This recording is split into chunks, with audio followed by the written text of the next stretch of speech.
साल से आप लोगों ने बीजेपी को विसावदर में घुसने नहीं दिया, है कि नहीं है?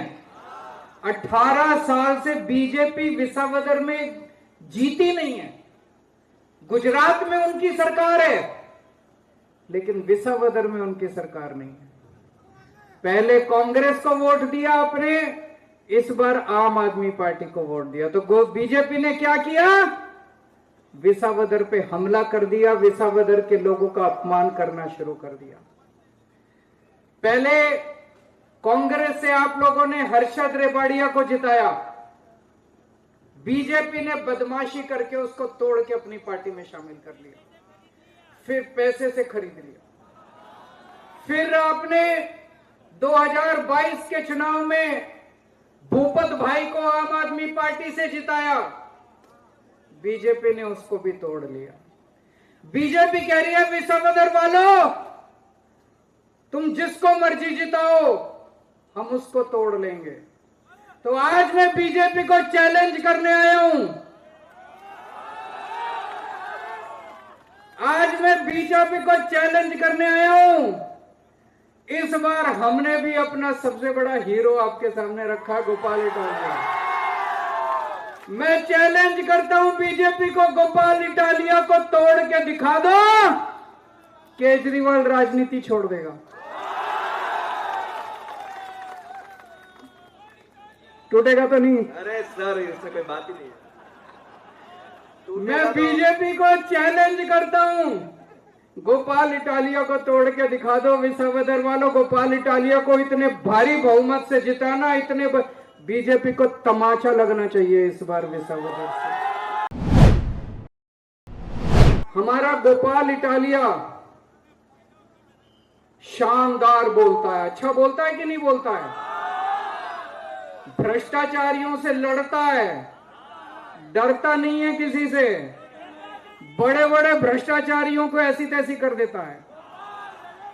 गोपाल इटालिया को विधानसभा में भेजोगे, ये विसावदर की नहीं, पूरे गुजरात की आवाज बनेगा। पूरे गुजरात के गरीबों के लिए, खेडूओं के लिए, किसानों की आवाज उठाएगा।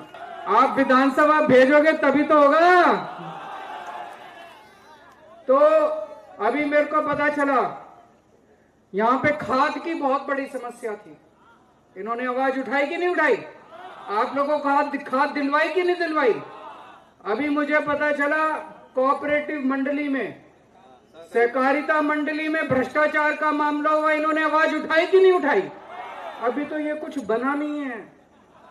सोचो अगर विधानसभा में पहुंच गया, इन बीजेपी वालों की नाक में दम कर देगा, जनता की आवाज बनेगा, भारी बहुमत देके इनको जिताना, ताकि गुजरात के लोगों की आवाज बन सके, विसावदर के लोगों की आवाज विधानसभा के अंदर पहुंच सके।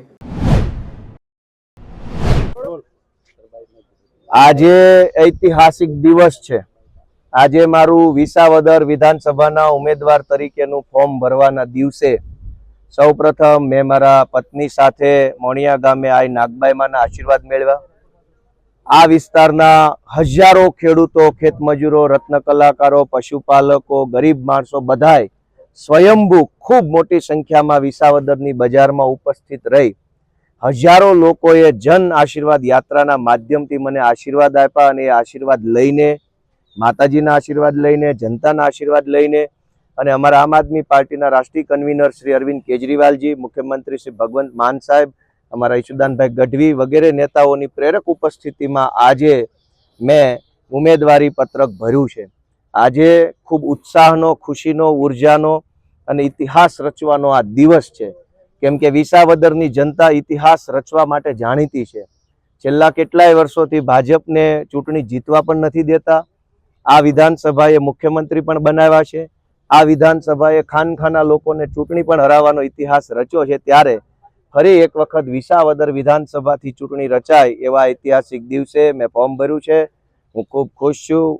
મને ખૂબ આશા છે કે જે હજારો લોકો આજે મને આશીર્વાદ આપવા માટે યાત્રામાં આવ્યા હતા, એ હજારો લોકો મતદાનના દિવસે મતદાન કરીને ફરીવાર મને આશીર્વાદ આપશે અને જનતાનો અવાજ વિધાનસભા સુધી પહોંચાડવાની તક આપશે.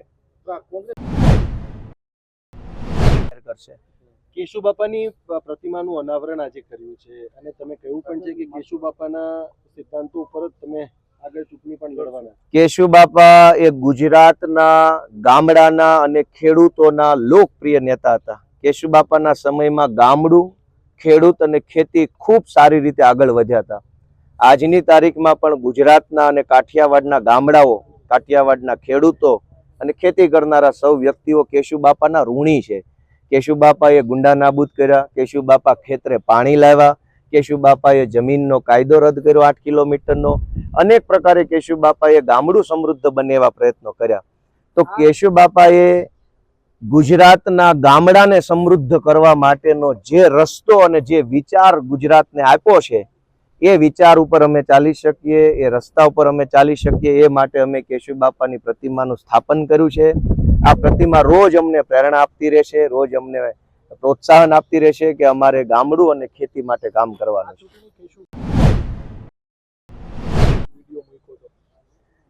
કેશુ બાપા આ પંથકના નહીં, આખા ગુજરાતના લોકપ્રિય નેતા છે. પણ દુર્ભાગ્ય એ છે કે ભાજપે કેશુ બાપાના નામની ગુજરાત આખામાં એકેય સરકારી સ્કૂલ નથી બનાવી. એટલી હદે કેશુ બાપાથી ભાજપ નફરત કરે છે.